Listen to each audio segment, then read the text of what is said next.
Dude think he know it all, and I know it all, but I follow protocol. Hope he sit in the casket. Kind of self-explanatory, but the inspiration for me is, this isn't my story, you know what I'm saying, but just in general, you know, people sit there and try and get a job, right? You go to college, you go out of college, you can't find a job. Then when you get a job, you think that you're smarter than your boss and you're working for $9, $10 an hour, and then after that, you got to pay taxes, pay bills, so on and so forth. I know a few people who used to hustle, and luckily they had the opportunity and took their hustling money and turned it into something positive, and I'm kind of speaking for those people.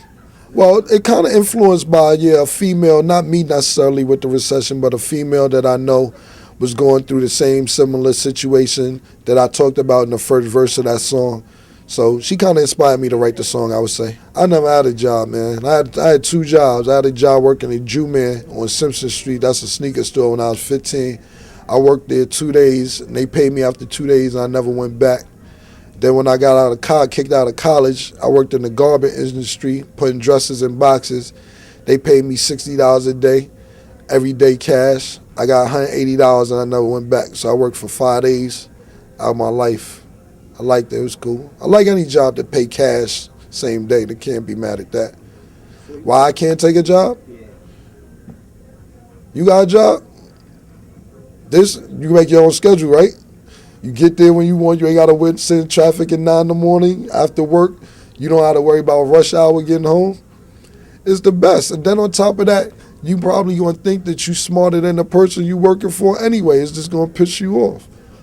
So me, personally, I'm just kind of was raised around people who kind of had their own business and entrepreneurs. I think that's kind of the way it is in Harlem. In Harlem, it's a lot of chiefs and no Indians. What lessons life taught me? Lesson life taught me, man, is get yours while you could get it, man. You know what I'm saying? At the end of the day, ain't nothing promised. I don't care what line of work you in. If you got opportunity to get something, take advantage of it. The high and low, the high right now, is the high of my life. I'm enjoying myself. I'm having fun. My niggas is with me.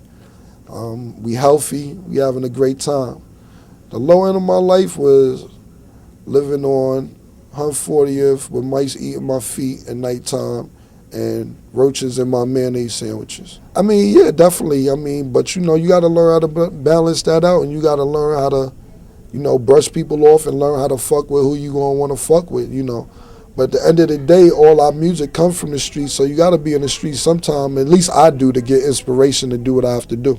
Right now, I don't like to say my business ventures anymore, because every time that I do a business, everybody wants to run and try and do the same business I got. So I have a few different businesses going on, but you'll never know that I own them. It's kind of, I think I would have did a lot more behind the scenes, because I do kind of envy the Kevin Louses, the Todd Moskowitzes, the Leo Cohens, the people who are way richer than the rappers who put the rappers out there, but can still go out to the restaurant and not people know who they are. Like, you can walk right past Todd and not know that he owns the record company that I'm working with. So I think that's the only thing I would kind of change.